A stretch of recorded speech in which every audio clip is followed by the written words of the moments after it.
I'm here with Dan Bienenfeld.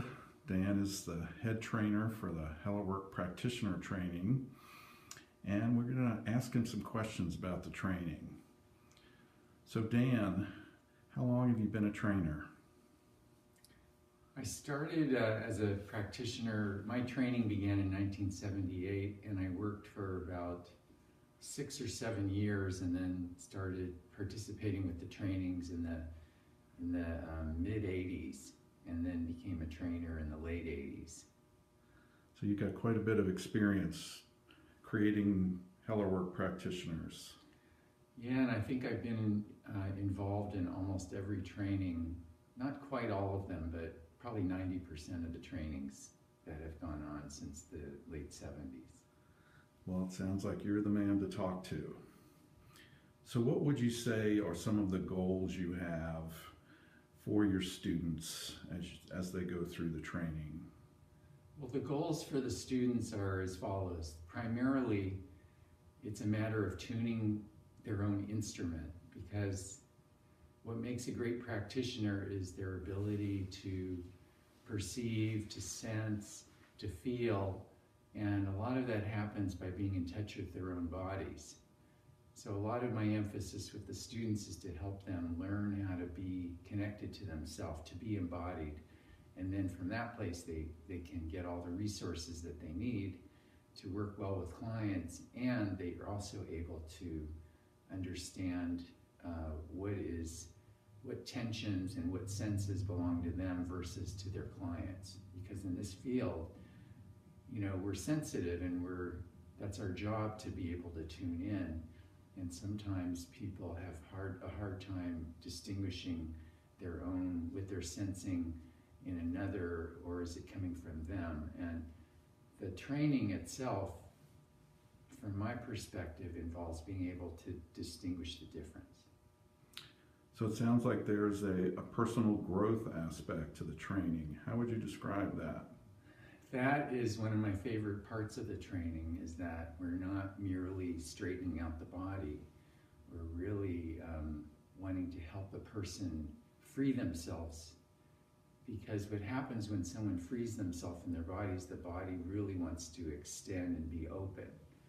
And it's all the other stuff that kind of closes us down. So the personal growth adventure of the training is like nothing I've ever seen from any other school or program, because as students are learning the work to learn how to realign the body and to facilitate this process for other people, they're going through their own self-discovery process so that they can really be already on board with that. If they haven't done their own work and they try to facilitate others, it doesn't really work.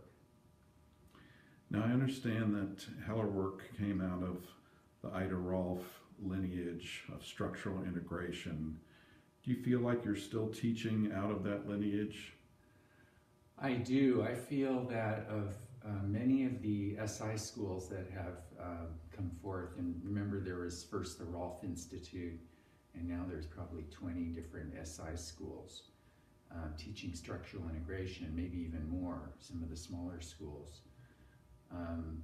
But I feel like very few of them are teaching the classic work that they learned from Dr. Rolf, and that's both a good thing and maybe not so good, because there's evolution. Every type of work has its nuts and bolts, and then the innovations that happen. And so I see our field as a living, breathing, evolving curriculum, so that we can keep learning from the new discoveries about fascia and connective tissue and the understanding of the psyche.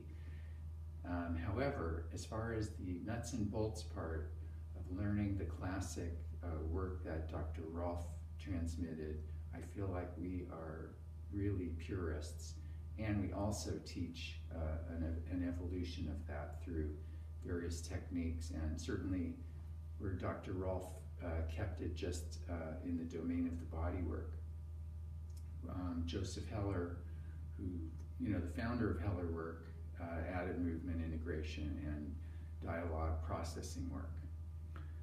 So tell me how those two new elements fit into a body work session, the movement and the dialogue. As far as taking those three things, the structural integration, the movement work, and the dialogue into sessions, it's really a blended art because, you know, on one hand, it's complicated enough just to do the structural integration work, which is a very sophisticated art and science. And then we have the dialogue process, which is a matter of processing the material that comes up from the work and helping clients make a distinction between their thoughts and their feelings and learning how to navigate the connection between the psyche and the body. And the third component, of course, being the movement, how to take this amazing structural integration and take it way further by learning how to use our body in everyday life. So in the midst of a session of Heller work, it's a lot of the dialogue happens as we're working with the client. Some of the material will just come out of the body as the client's being worked with. They'll feel something, a pressure, an emotion might spring up. And then the practitioner will help facilitate that to come up, and to come out rather.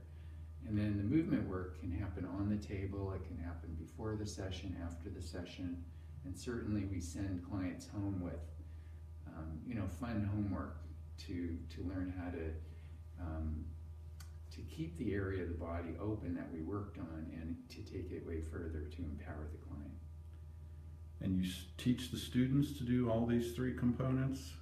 We do. It's a tall order, and it's amazing to me that they actually learn it, because each of these three studies alone are, a life's work. And so we teach them how to juggle them all at the same time. This sounds like a very challenging program.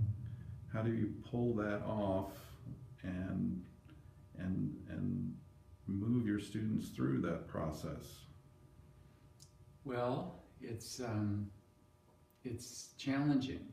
It's a challenging program, and the way a Heller work session works with this blended art of movement, body work, and dialogue, our training works that way too, which makes it really spicy and exciting and an adventure for the student. For sure, they're going through a process that many of them have never bargained for.